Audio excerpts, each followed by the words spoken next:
The Volkswagen Up is arguably the pick of the small urban cars. After running a string of large MPVs and SUVs, Kyle Fortune aims to discover whether small is beautiful when it comes to family cars. Our car Volkswagen Up 1.0 TSI 9 OPS 5-speed manual, list price when new £11,800, prices tested £15,285, official fuel economy 60.1 mpg EU combined. Read more. Long-term tests November 7, 2017, fuel economy this week 48.3 mpg. Heated seats. I used to think they were a preposterous, needless luxury, but they're increasingly commonplace in ordinary cars, our little Up having them fitted. Now it's cold there in constant use, too, the little orange light signaling the very swift warming of my bum and back. They're very good, and unlike many heated seats they don't automatically reduce to a lower setting once they're up to temperature. Cozy glow. The Up's heated seats are excellent. That simplicity is one of the reasons my wife and I love the Up. We've regularly got access to other cars, be it our own or the occasional cars I have to test, but the Up is more often than not the one we choose. It is about as hassle-free a car as you can have. That's especially true when we're off anywhere where there's a car park involved. The Up's small footprint always meaning there's a space we can get it in and, more importantly, open the doors and get us and the kids out easily, all of which means we'll miss it desperately when it goes. We now know when it will be, too, Volkswagen picking it up on the 22nd. Until then it'll be getting used as much as possible, and I'll be looking into how much I could buy one for. October 16, 2017, fuel economy this week 50.3 mpg. The Up's been back in normal service, long motorway runs to Scotland no longer required, and that's been to the enormous benefit of economy. The loss of the roof bars helps a bit, too, though I miss how they look, so I may pop them back on for a while. Otherwise it's been business as usual, which means the school run and generally pottering about. The Up continues to impress. It never a problem finding a space near the school, while its tiny footprint means even supermarket car parks allow the opportunity to open the doors properly. Shiny. The Up's distinctive orangey paintwork looks even better when it's not coated in grime. The other thing I've noticed with the Up over previous, bigger cars that we've run, is that it simply doesn't get cluttered up with the sort of junk any parent will understand. The buggy isn't a permanent fixture in the boot, because leaving it there leaves no space for those shopping trips, a smaller car equating to a tidier one. No bad thing. With that in mind I thought it was long overdue a scrub, so it's been to the local hand car wash. I clean cars enough in my day job not to want to do it at the weekend. It never ceases to amaze how much a good wash can make to the Up. The orange paint popping through the dirt usually, but when a layer of filth is removed it looks sensational. A lot of love for the Up, still, which is going to make handing it back all the more difficult. September 26, 2017, fuel economy this week 43.1 mpg. The keen-eyed among you might notice that the fuel economy above has taken something of a dive this week. More usually in the 50 mpg region, the Up's economy has tumbled. But the odometer has leaped. To the tune of 740 miles, the Up running me from Stratford-upon-Avon to Edinburgh and back and in and around while there in a quick visit to my hometown. Now, I could have taken a few other cars, bigger, more luxurious ones, faster and more sporting ones, but then the whole point of me running the Up is to prove the point that you don't really need anything else. And, guess what, you really don't. It managed perfectly. Indeed, I genuinely enjoyed the drive up and back and those bits in between. Scottish roads are epic. At no point did it feel wanting for pace, it cruising comfortably at a hum, motorway speeds with ease, while it was fun on the back road stretches either end, beautiful. And the car's not bad either. The high average, sustained speeds on the motorway were what led to that fuel consumption figure falling, but in honesty 43 mpg seems pretty reasonable to me. It might have been better had I taken all the junk in the boot out of it beforehand, or taken it a bit easier, though I did take off the roof bars beforehand because I simply didn't need them. All that meant a single fuel stop either way, which meant a visit to T-Bay services on the M6 for some unleaded, a coffee and one of the best sausage rolls I've ever had. T-Bay defines motorway services as a destination rather than desperation, which, like the Up, made the journey home a pleasure. Head up north then, people, it's beautiful up there, and really it's not that far. The Up managed it perfectly, underlining that while some might think bigger is best, really the best things come in small packages. Fuel economy this week 51.4 mpg. I've been missing the Up recently, by virtue of the fact that Mrs. Fortune's taken rather a shine to it. It's perfect for her commute to a new job, where its size is beneficial.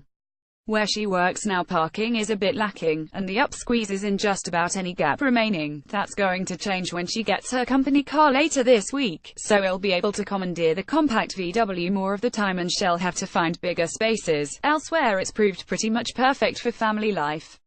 Yes, there are some size-based compromises, but we've largely circumnavigated them, the Up proving that you don't need a massive car even with a couple of kids. If I could ask for one thing, it would be a third seat belt in the back, since the Up is only a four-seater. That said, with a pair of Recaro child seats in the back, it would be all but impossible to fit a third child in the middle. Still, it would be nice to be able to try. I'll be using it as much as possible in the coming weeks, then, simply to enjoy it as much as possible before it heads back to VW. Then I'll perhaps find myself checking out finance and leasing rates with more intent for one, the Up having become a firm family favorite in our household. When the GTI version finally arrives, we might just take the plunge and buy one, although in the meantime I've some ideas of what I might replace it with. Having proved we don't really need a big car for family life, I'm thinking of something even less sensible, so watch this space. September 4, 2017 Fuel economy this week 51.2 mpg space. It was always going to be the biggest issue with the Up, though only occasionally. That occasion presented itself in August, when the usual Fortune UK staycation had the whole family load up the car and head to Dorset for a week. With a packing list that included everything from 2 scooters, a couple of bikes on adult and 1 child, to Tamiya Monster Beetle and Lego Essential, a hum, for the kids among the usual suitcases, buggies and bucket and spades. I needed something bigger. A Thule roof box adds storage capacity to this little car. The answer was a borrowed Audi Q7, which coped admirably. Capacious as it was, once unpacked I couldn't help but wish we had the Up instead. Tiny, narrow lanes, towns clinging to hillsides and beaches made finding space to park the Q7 a pain. The Up would have been perfect. Perhaps next time I'll trailer it down, like an American RV driver. With the holidays over and still bags lying unpacked at home, we've gotten back into the routine with the Up, which is simply using it for everything. Queen, to solve the space issue, I've borrowed a roof box and bars from Thule, the intention to take the Up away for a camping trip before summer properly leaves, though I appreciate I may already be too late for that. Even if I don't manage that, the additional space the roof box brings is impressive, more than doubling the boot space. The Touring S roof box adds 330L over the Up's 251L.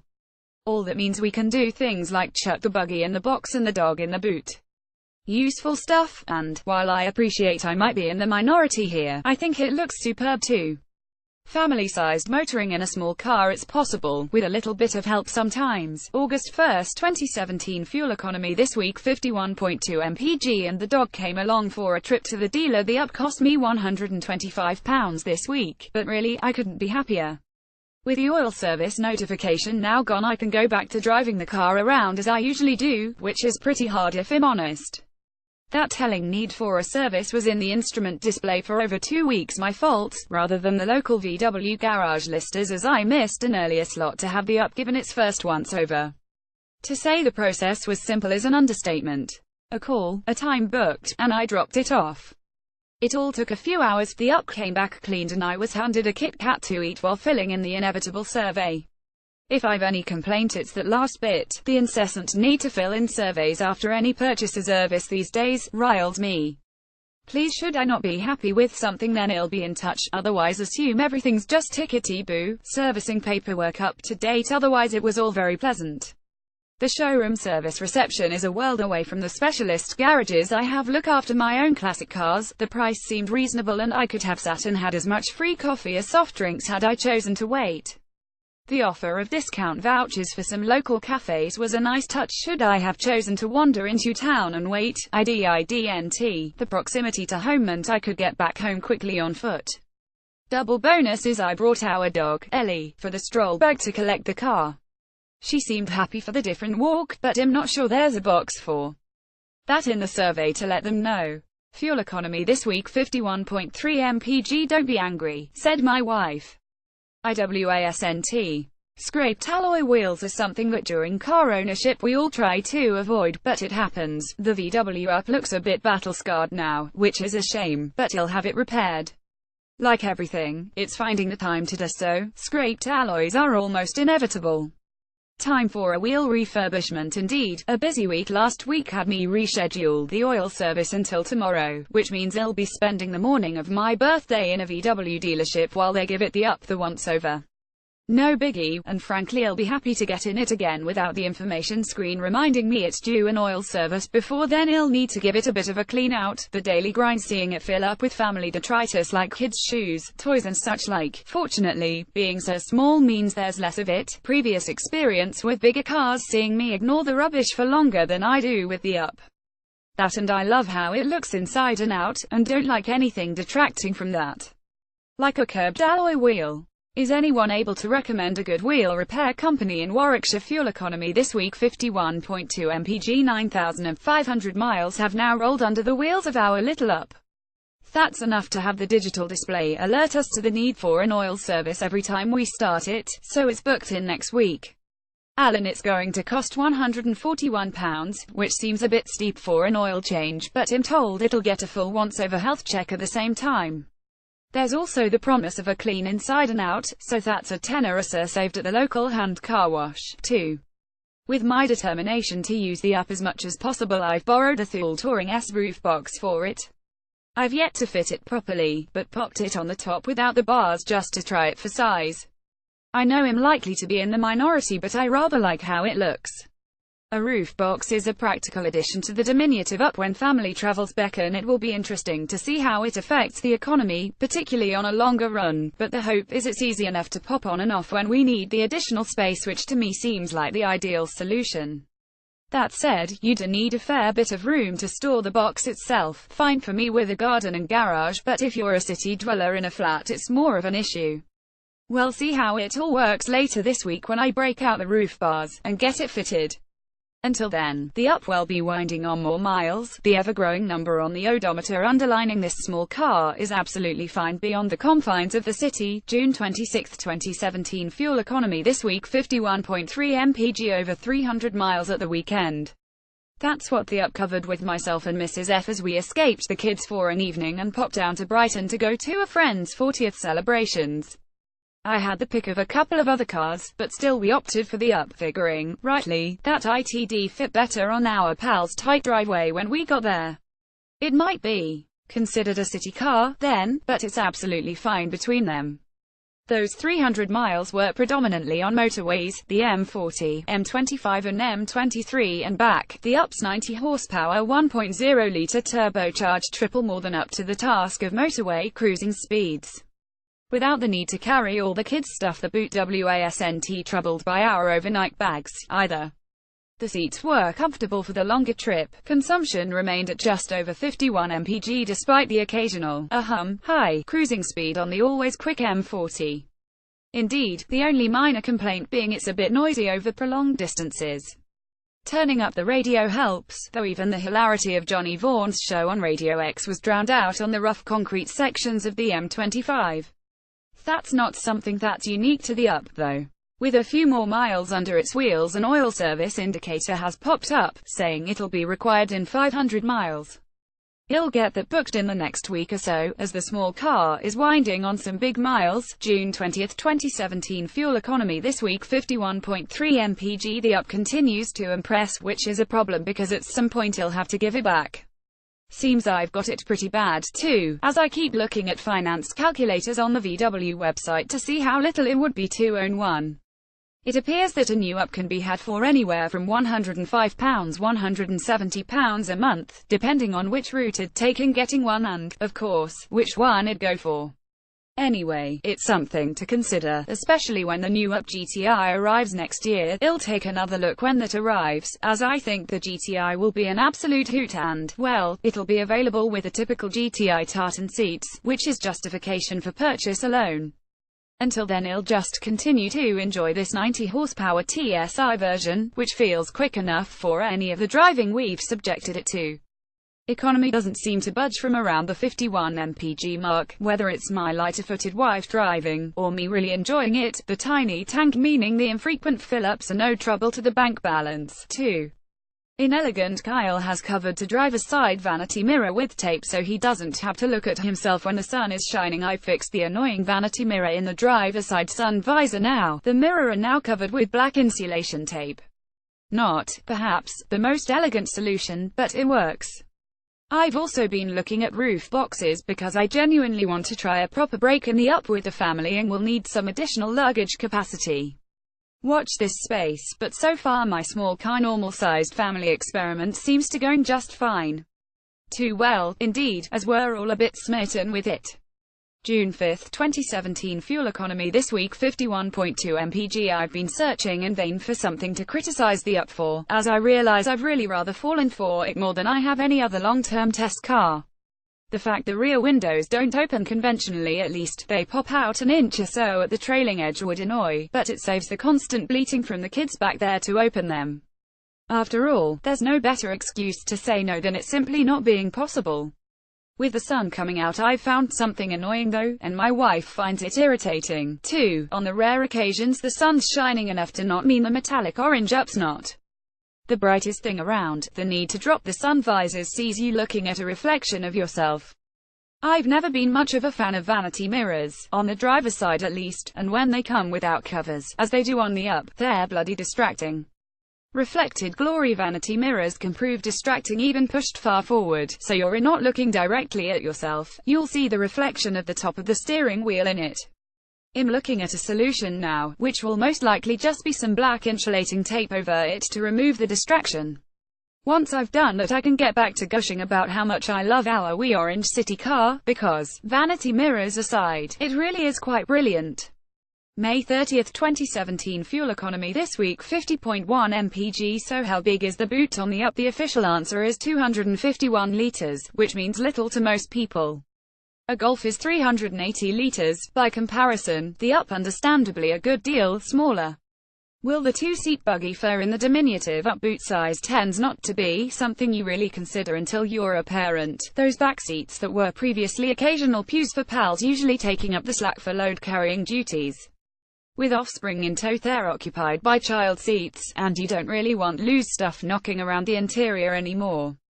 So the boot it is. In the interests then of useful, parental, consumer testing, we've been putting the Up through its paces, and I can tell you with absolute certainty a small, child inflatable dinghy will fit in there. Along with a partially blown up beach ball, a booster cushion, an uninflated blow-up dinosaur and a couple of golf umbrellas. Useful stuff. If you're heading to a pool party, which, you might just be. Perhaps more usefully the buggy goes in, a Phil and Ted's double. Other brands are available, being any parent's packing nemesis. You'll admit it does take a bit of squeezing and dismantling, but it fits. What's more, with a bit of planning, basically just ungraciously rolling around on that dinghy on the driveway until it's flat. All that pool gear goes in with the buggy, though I do admit to throwing the bag with all the towels etc. between the kids' seats in the back. Next week you'll be seeing just how easy it is to vacuum out all the child-created detritus from the smart interior, and wondering when, if ever, you'll need to put fuel into it. Elsewhere it's proving really rather brilliant, it never ceasing to make me smile when I drive it, which, after spending 10 minutes squeezing that buggy and inflatables into the boot, is no bad thing. May 16, 2017 Fuel economy this week 50.2 mpg. Which do you reckon is the most fun? I'm a lucky so-and-so, I know. I get to drive cars, lots of them, and call it work. My driveway, then, can look like that of a footballer's, and that was the case this week when a Ferrari 488 GTB joined the Up outside. I am sure you're thinking that if you had a Ferrari to drive you'd walk past the Up, but I cannot. Yes, the Ferrari is scintillating and ludicrously fast, but I still felt the urge to take the plucky little VW out for a run while the Italian supercar stayed on the drive. I'm technically breaking Ferrari's loan agreement by talking about it in comparison with the Up, but really it's an unfair test, so I'm going to. There's 670 horsepower versus 90 horsepower, a mid-engine turbocharged 3.9-litre V8 versus 1.0-litre 3-cylinder turbo, 2 seats versus 4. Let's not even talk about price, the Up costing less than the options fitted to the red car.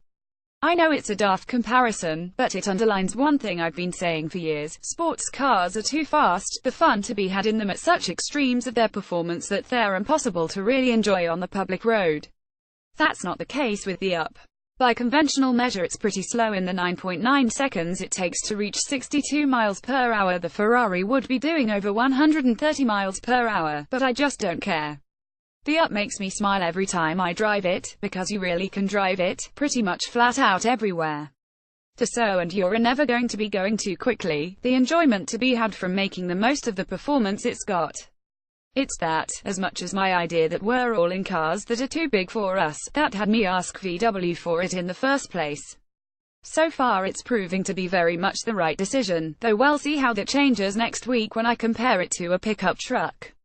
Or perhaps not. May 9, 2017 Fuel economy this week: 50.2 mpg small car, big luggage capacity, even the twin buggy fitted in, with squashy luggage piled on top. There was a bigger car sitting on my drive, but I'm determined not to succumb to the temptation to use the Up as a second car. So, with a christening in Birmingham to attend, which meant an overnight stay, I packed the Up's boot with the double Phil and Ted's buggy, which wasn't as much as a faff as I had imagined, and loaded squashy bags with all our smart overnight gear on top. It all fitted in, too, without the sometimes necessary luggage overspill into the cabin that some trips away necessitate. 4 up, 2 in child seats. The interior doesn't feel cramped, though this really is only a 4-seater, the Up not having a third seat belt in the back. All the more space for the 2 little people back there, then. Even fully loaded, the 89 bhp 1.0-litre TSI engine felt peppy and responsive, and while I'll admit the hour or so drive from home to the centre of Birmingham wasn't exactly the longest of drives, it did demonstrate that the Up is perfectly acceptable on the motorway, not to mention brilliant around town. It's even better when you arrive, as parking it is an absolute cinch. All those concrete pillar, hiker bed, or, more often than not, merely 2 big cars in 2 small spaces alongside restricted parking places in the multi-story car park are accessible in the Up. It slots in the smallest of parking spots with ease, leaving room to get the kids in and out, too. One of the reasons we liked our MPVs previously was because they offered sliding doors, which also eased getting kids in and out, but that the Up is so dinky and its dimensions help enormously. We've no more big journeys planned in it soon, but on this weekend's evidence they're not to be feared, even if I concede that anything more than few nights away might be a struggle without a roof box for that boot-eating double buggy. April 25, 2017 Fuel economy this week: 48.3 mpg Ford Grand C-Max, Seat Alhambra, Mitsubishi Outlander PHEV and a Volkswagen Up. Our 4th family car is about as unlikely as it gets, particularly after the lineup of MPVs and SUVs that preceded it. I've long been convinced that we're all being hoodwinked into thinking we need bigger cars than we actually do, so I thought I'd test that with our latest long-term car. I'll admit readily that I've long been a fan of the Up. I did the original car's launch and enjoyed it hugely. Its combination of good looks, fine build and surprising space appealed. I like clever, small cars, and the Up ticks both of those boxes very nicely indeed. Not that it's that small, this city car having dimensions that are similar to the Peugeot 205 GTI that sits in my garage, a car which was once considered as a VW Golf alternative. I've used my old Peugeot many times with the kids in it, and after a recent short-term loan of the latest Up with a 90 horsepower 1.0-litre TSI engine, I thought perhaps it might make the ideal, if experimental, family car. I did 800 miles in a single week in that lone car and loved it, although that was without child seats in the back of the need to put the buggy in the boot. I'm glad to report that those child seats fit just fine, and although I've yet to squeeze the buggy in the back, it looks like it'll go in without too much difficulty. I doubt much else will if it's in, but then perhaps my kids need weaning off the Phil and Ted's, as much as we do the idea of a big family car. Well, see, as it's come off the press fleet, it's already got a few miles on the clock, and the specification is pretty extensive. It's already the expensive high-up trim. The list price of £11,800 bumped up to £15,285 by the addition of climate control for £260, a city emergency braking pack for £375, black pack 17-inch polygon black alloy wheels, 65% tinted rear windows and black roof lining, carpet mats £55, a panoramic sunroof £700, and the habanero orange premium signature paint with grey interior trim for £625. I could probably have managed without most of that, even if I admit I'd be hugely tempted by the paint, which looks absolutely fantastic. It started off well, then the kids love it, and my wife, even though it has a manual gearbox, seems sold so far, too. Time will tell whether the Up is a hum, up to the task of a family car, but on early evidence it seems to be. For more tips and advice, visit our advice section, or sign up to our newsletter here. AZ Car Finder. More long-term tests. Hyundai Santa Fe.